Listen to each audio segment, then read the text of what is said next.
5 இலவச தமிழ் புத்தகங்கள். இதுக்கு முன்னாடியே நம்ம சேனல்ல வந்து 1,00,000க்கும் மேற்பட்ட இலவச தமிழ் அண்ட் ஆங்கில புத்தகங்கள் கிடைக்கக்கூடிய வெப்சைட்ஸ் பத்தி நான் பேசியிருக்கேன். அதுல வந்து 4 தமிழ் புத்தகங்கள் கிடைக்கக்கூடிய வெப்சைட்ஸும், 2 ஆங்கில புத்தகங்கள் கிடைக்கக்கூடிய வெப்சைட்ஸுமே நான் வந்து இன்க்ளூட் பண்ணியிருக்கேன். ஸோ இந்த வீடியோல வந்து நம்ம அதே மாதிரி 5 தமிழ் புத்தகங்கள பத்தி மட்டும் பார்க்க போறோம். இந்த புத்தகங்கள வந்து நீங்க இலவசமா பதிவிறக்கம் பண்ணிக்கலாம். உங்க மொபைல்லே வச்சு படிச்சுக்கலாம். டைரக்ட்டாவே வந்து எல்லாமே பிடிஎஃப் ஃபார்மேட்ல அவைலபிளா இருக்கு. எல்லா புத்தகங்களுமே வந்து லீகலும் கூட. முதல்ல நான் சொல்லப்போற எழுத்தாளர் வந்து கந்தர்வன் அவர்கள். கந்தர்வன் அவர்களுடைய கவிதை தொகுப்புகள் அப்படிங்கிறது அந்த புத்தகத்துடைய பேரு. இதோடைய பப்ளிஷர் வந்து பாரதி புத்தகாலயம். கந்தர்வன் சாருடைய இயற்பெயர் வந்து நாகலிங்கம் அப்படிங்கிறது. இவர் வந்து ஒரு கவிஞர், ஒரு தொழிற்சங்கவாதி அப்படின்னு இவருக்கு பல்வேறு பரிணாமங்கள் இருக்கு. இவர் வந்து சின்ன சின்ன கவிதைகளா தான் எழுதியிருக்காரு. எல்லாமே வந்து ரொம்ப சூப்பரா இருக்கு படிக்கிறதுக்கே. முதல் கவிதை வந்து வளையல் விலங்குகள் அப்படின்னு சொல்லிட்டு ஒரு கவிதை. அதாவது அந்த அம்மா வந்து ஒரு வீட்ல இருப்பாங்க இல்லைங்களா? ஸோ வீட்ல இருக்கிறவங்க வந்து என்னென்ன விஷயங்கள்லாம் ஃபேஸ் பண்றாங்க அப்படிங்கிறத சொல்ற மாரியான ஒரு கவிதை தான் இது. இதுல வந்து இந்த டவுரி ஹராஸ்மெண்ட்ஸு, இந்த முன்னாடி காலகட்டங்கள்ல ஒரு 30 வருஷங்களுக்கு முன்னாடியெல்லாம் வந்து அந்த சிலிண்டர வெடிக்க வைக்கிற சம்பவங்கள் நம்ம நெறைய வந்து பத்திரிகைகள்ல, பேப்பர்லலாம் படிச்சிருப்போம். சிலிண்டர் வெடிச்சிருக்கும். அந்த புதுமண பெண் மட்டும் இறந்து போயிருப்பாங்க அப்படின்னு சொல்லி கோரமான சம்பவங்கள் நெறைய நடந்திருக்கு. அந்த விஷயங்கள்லாம் வந்து ரொம்ப கனெக்ட் பண்ணியே எழுதியிருப்பாரு சார். இத படிக்கிறப்போ வந்து ரீசென்ட்டா நான் அம்மாவின் செருப்பு அப்படின்னு சொல்லிட்டு ஒரு கவிதை படிச்சேன். எந்த இடத்துல படிச்சேன்னு எனக்கு தெரியல. எந்த புத்தகம்னு தெரியல. பட் லைப்ரரியில போய் உட்கார்ந்து இந்த மேகசின்ஸ்ல படிச்சது தான். செருப்புகள் வந்து வீட்ல எல்லாரோட செருப்புகளும் இருக்கிறப்ப, அந்த செருப்புகள் வந்து ஒண்ணும் பேசிக்கும். இந்த பாரு நான் வந்து 3 மாசம் தான் ஆச்சு. பாரு எனக்கு முள்ளு குத்திருச்சு, கல் வந்து என்னைய கிழிச்சிருச்சு, இவ்ளோ கஷ்டப்படுறேன் பாரு. ஸோ இந்த செருப்புகள்லாம் வந்து அம்மாவோட செருப்ப பார்த்து வந்து சொல்லும். பாரேன் உனக்கு மட்டும் வாழ்க்கை, நீ மட்டும் பத்திரமா வீட்லயே இருக்க பாரு. அதாவது 3 வருஷத்துக்கு முன்னாடி வாங்குன அம்மாவோட செருப்பு அப்படியே புத்தம் புதுசா இருக்கும். 3 மாசத்துக்கு முன்னாடி வாங்குன வீட்ல இருக்கிற எல்லாரோட செருப்பும் வந்து அந்து போய், பிஞ்சு போய் மோசமான நிலைமையில இருக்கும். இன்டைரக்ட்டா என்ன இம்ப்ளை பண்ண வராங்கன்னா, ஏன்னா அம்மா தான் வெளியவே போகலையே. "அம்மா அப்படிம்மா உன் செருப்பு புதுசா இருக்கு" அப்படின்னு கேட்கிறப்ப, அவங்க வந்து வெளிய வந்து எட்டி பார்த்து இப்படி சிரிச்சுட்டு போயிருவாங்க அவ்வளவுதான். பட் என்ன அர்த்தம் அப்படின்னா, நான் தான் வெளியவே போகலையே. நான் வெளிய போனா தானே என் செருப்பு பிய்யும். எனக்கு ஏதாவது கல்லு, முள்ளு ஏதாச்சும் குத்திக்கிட்டு இருக்கும். ஸோ அத வந்து ரொம்ப அழகா இம்ப்ளை பண்ணியிருப்பாங்க அந்த ஒரு கவிதையில. பட் அந்த கவிதைய எழுதினவர் பேர் வந்து எனக்கு தெரியல. எந்த புத்தகத்துல படிச்சேன்னு எனக்கு ஞாபகம் இல்ல. இத படிக்கிறப்ப அது எனக்கு கனெக்ட் ஆச்சு. அதே மாதிரி வந்து அந்த பெண்கள பத்தி எழுதின கவிதையில பெண்கள வந்து ஒரு மாரி கடல்ன்னு சொல்லுவாங்க. ஏன்னா, அவங்க வந்து எல்லா துயரங்களையும் தாங்கிக்கிட்டே ஓடுறவங்க. பெண்கள வந்து சக்தின்னு சொல்லுவாங்க. ஸோ இவ்வளவு பேர்களையும் சொல்லி எவ்வளவு விஷயங்கள் நடந்துகிட்டு இருக்கு அப்படிங்கிறது, அது வந்து இன்றைய காலகட்டத்துக்கு ரொம்பவே வந்து ரெலவென்ட்டா இருந்தது அந்த ஒரு கவிதை. கூலி உயர்வு அப்படிங்கிற ஒரு கவிதையில வந்து, இந்த சிட்டுக்குருவி, சின்ன சின்ன குருவி அதெல்லாம் வந்து சாப்பாட்டுக்காக அங்க இங்கேயும் பறந்துகிட்டு இருக்கு, கஷ்டப்பட்டு அலைஞ்சுகிட்டு இருக்கு. ஆனா பருந்து மட்டும் பாருங்களேன், ஒய்யாரமா வானத்துல பறக்குது அப்படின்னும், பருக்க சண்டை அப்படிங்கிற ஒரு கவிதையில பழைய சோறு, பாதாம் கீர். இந்த 2 விஷயங்களுமே வந்து ஒரே வயிற்றுக்குள்ள இதுவரைக்கும் போனதா சரித்திரமே இல்ல அப்படிங்கிற மாரி விஷயத்தையும் சார் வந்து சொல்லியிருப்பாரு. ஒரு விடுகதையும் வந்து அந்த கவிதை தொகுப்புல வந்து இருக்கும். அதாவது கிராமவாசியா, நகரவாசி அப்படின்னு சொல்லிக்கிட்டு இருக்கப்ப, இல்லங்க நான் ஏறிக்கிட்டே இருக்க விலைவாசி. அந்த மாதிரி வந்து எந்த வளம் ஜாஸ்தியா இருக்கு? நீர்வளமா, நிலவளமா அப்படிங்கிறப்ப கேவலம் தாங்க ஜாஸ்தியா இருக்கு அப்படிங்கிற மாரி விஷயங்களையும் நக்கல் நையாண்டியோடயே சார் சொல்லியிருப்பாரு. சார பத்தி இதுவரைக்கும் நம்ம வந்து நம்ம சேனல்ல பேசினது கிடையாது. ஸோ இந்த வீடியோ மூலமா வந்து நம்ம சாரையும் வந்து அறிமுகப்படுத்தி வைக்கலாம் அப்படிங்கிறதுக்காகத்தான் நான் சாருடைய இந்த புத்தகத்த எடுத்திருந்தேன். சாருடைய கவிதை தொகுப்பு இன்னும் ஒரு 2, 3 கூட இருக்கு. நமக்கு வந்து கவிதைகள் அப்படிங்கிறப்பவே வந்து ரொம்ப கஷ்டமா இருக்குமோ பழைய கவிதைகள்லாம் அப்படின்னு யோசிக்கிற ஆளா இருந்தா இல்ல. ஒரு மாரி ரொம்ப கம்ஃபர்டபுளாவே படிக்கிறதுக்கு வந்து ரொம்ப நல்லாவே இருக்கு. அந்த 2 வரி 3 வரிகள படிச்சதுக்கு அப்புறம் அதோட இம்பாக்ட் வந்து அவ்ளோ நல்லா இருக்கு. ஏன்னா இவர் வந்து அந்த காலத்திலேயே ஒரு 90ஸ்லயே வந்து இந்த மாதிரி விலைவாசி, நெறைய சமூகத்துல நடக்கிற கொடுமைகள், என்னென்ன வேறுபாடுகள்லாம் நடக்குது அப்படிங்கிறதெல்லாம் பத்தி சொல்லியிருப்பாங்க. பட் அப்ப படிக்கிறப்ப என்ன கிராவிட்டி இருந்திருக்கும்னு தெரியல. இப்ப படிக்கிறப்ப நமக்கு அது ரொம்பவே கனெக்ட் ஆகும். ஏன்னா அப்ப இருந்தத விட இப்ப எல்லா விஷயங்களுமே வந்து அதிகமா தானே ஆயிருக்கு.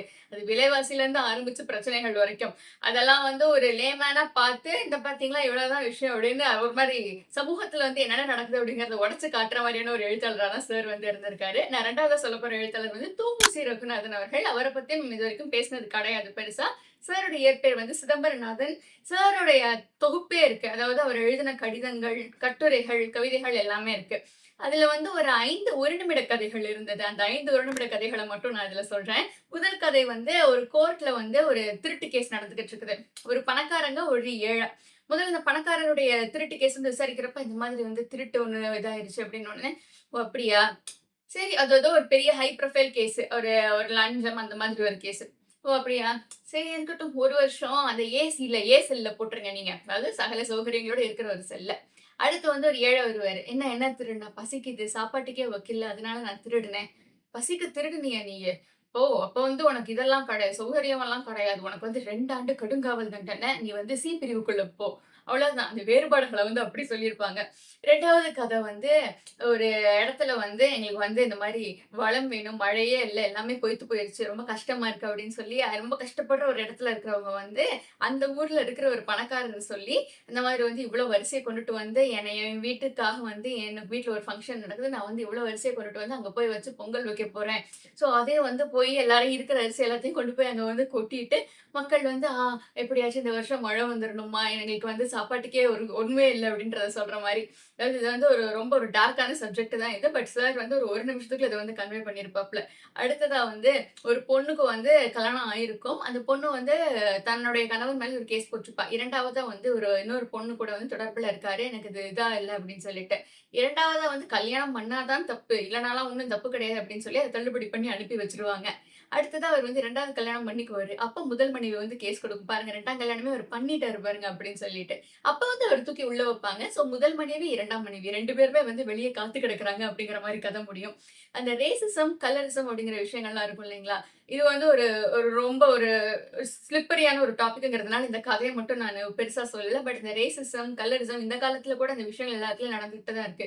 நிறத்தின் அடிப்படையில வந்து ஒருத்தவங்கள வேறுபடுத்துறது, ஒருத்தவங்கள வந்து சாதியின் அடிப்படையில வேறுபடுத்துறது, இந்த மாரி விஷயங்கள் எல்லாத்தையும் அவர் வந்து ஒரு நிமிஷத்துக்குள்ள ஒரு ஒரு கதையில வந்து ஒரு 2 பேர் இருக்காங்க. அவங்க வந்து வேற ஒரு 2 பேர பார்க்குறாங்க. ஸோ இந்த 2 பேர்ஸ்க்கும் நடுவுல என்ன கனெக்ஷன் அப்படிங்கிறத சொல்ற மாரியான ஒரு கதை தான் இது.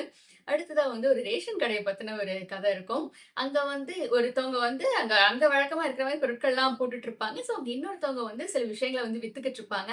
அப்ப "ஏன் உனக்கு மட்டும் எப்படி இதெல்லாம் கிடைக்குது?" அப்படின்னு போலீஸ்காரங்க வந்து கேட்கிறப்ப, அங்க இருக்கிற மக்கள்லாம் சேர்ந்து, "யோவ்! எப்படி கிடைக்குதுன்னு நீ உங்கட்ட வந்து கேட்கிறியே, உங்களுக்கு சப்ளை பண்றவங்கள ஏன் நீங்க கேட்க மாட்டேங்கிறீங்க?" அப்படின்னு சொல்லி மக்களுடைய எதிர்ப்பு தாங்காம அந்த போலீஸ்காரங்க வந்து அங்கிருந்து போயிட்டதாக அந்த கதை முடியும். இந்த 5 ஒரு நிமிட கதைகளுமே வந்து நமக்கு அன்றாடம் நடக்கிற விஷயங்கள வந்து அப்படியே நம்ம கண்ணு முன்னாடி கொண்டுட்டு போற மாதிரியே இருக்கும். குட்டி குட்டி தான். ஒரு நிமிட கதைகள் அப்படிங்கிறது நான் இப்ப சொன்ன அதே தான். ரைட் 2, 2 பேராகிராஃப் தான் ஒரு கதையுமே. பட் அது மொத்தம் 5 கதைகளையுமே சேர்த்து ஒரு 1 1/2 பக்கத்துக்குள்ளேயே வந்து முடிஞ்சிருச்சு. சாருடைய கடிதங்கள் வந்து நான் வாசிக்க ட்ரை பண்ணேன். எனக்கு ஆக்சுவலி அதுல கிளியரா எலாபரேட்டா கூடி கடக்கல. என்ன சொல்ல வந்திருக்காங்க அப்படின்னு சொல்லிட்டு. ஏன்னா எனக்கு சில எழுத்துக்கள் வந்து ரொம்ப மாரி சுழிச்சு சுழிச்சு இருந்தது. நீங்க கொஞ்சம் அந்த காலத்து தமிழா எனக்கு கொஞ்சம் படிக்க வருமா அப்படின்னா, நீங்க அத டெஃபினட்டா ட்ரை பண்ணி பார்க்கலாம். பட் சாருடைய கடிதங்கள் வந்து நெறைய பேர் வொர்க் பண்ணி டிரான்ஸ்லேட்டும் பண்ணி வச்சிருந்திருக்காங்க.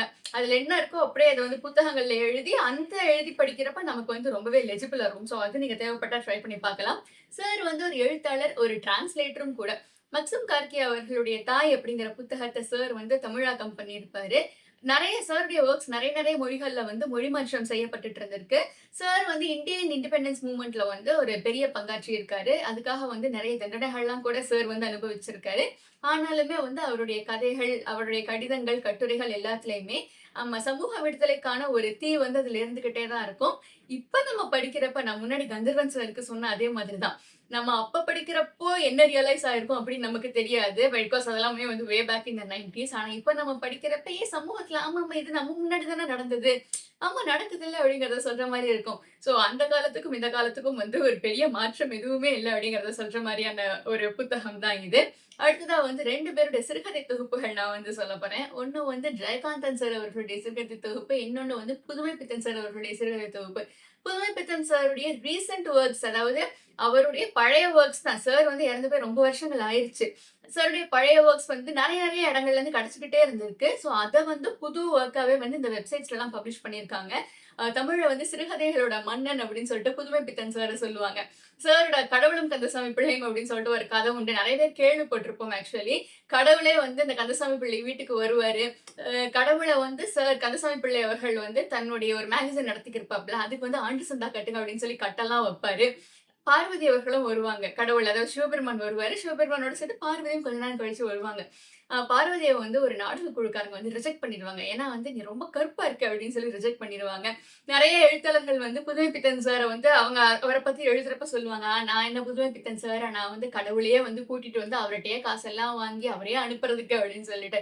சாருடைய கதைகள்ல வந்து ஹியூமரு, இந்த நக்கல், நையாண்டி அந்த மாரி விஷயங்கள்லாம் நெறைய இருக்கும். ஜெயகாந்தன் சார் பத்தி நம்ம சேனல்ல நம்ம நெறைய பேசியிருக்கோம் ஆக்சுவலி. சாருடைய கதை தொகுப்புகள், சிறுகதை தொகுப்புகள் எல்லாத்தையும் பத்தி நான் வந்து என்னுடைய கலைஞர் லைப்ரரி ரீடிங் ராப்பப்ல வந்து நான் பேசியிருக்கேன். ஆக்சுவலி நான் ரீடிங் ராப்பப் வந்து போட்டே ரொம்ப நாள் ஆச்சு. நான் வந்து இந்த மாதிரி கான்டென்ட்க்கு ஷிஃப்ட் ஆனதுனால அது நான் இப்போ அத போடுறது இல்ல. பட் உங்களுக்கு வந்து அதே மாதிரி பழைய மாதிரி நம்ம சேனல வந்து நீங்க கொஞ்சம் மாசங்களுக்கு முன்னாடி இருந்தே ஃபாலோ பண்ண ஆரம்பிச்சிருந்தீங்க அப்படின்னா, நம்மளுடைய ரீடிங் ராப்-அப்ஸ் உங்களுக்கு தெரிஞ்சிருக்கும். ஸோ உங்களுக்கு அந்த ரீடிங் ராப்-அப்ஸ் கான்டென்ட் எல்லாம் புடிக்குமா? அத நம்ம திருப்பி ரீஸ்டார்ட் பண்ணலாமா? அப்படின்னு சொல்லுங்க.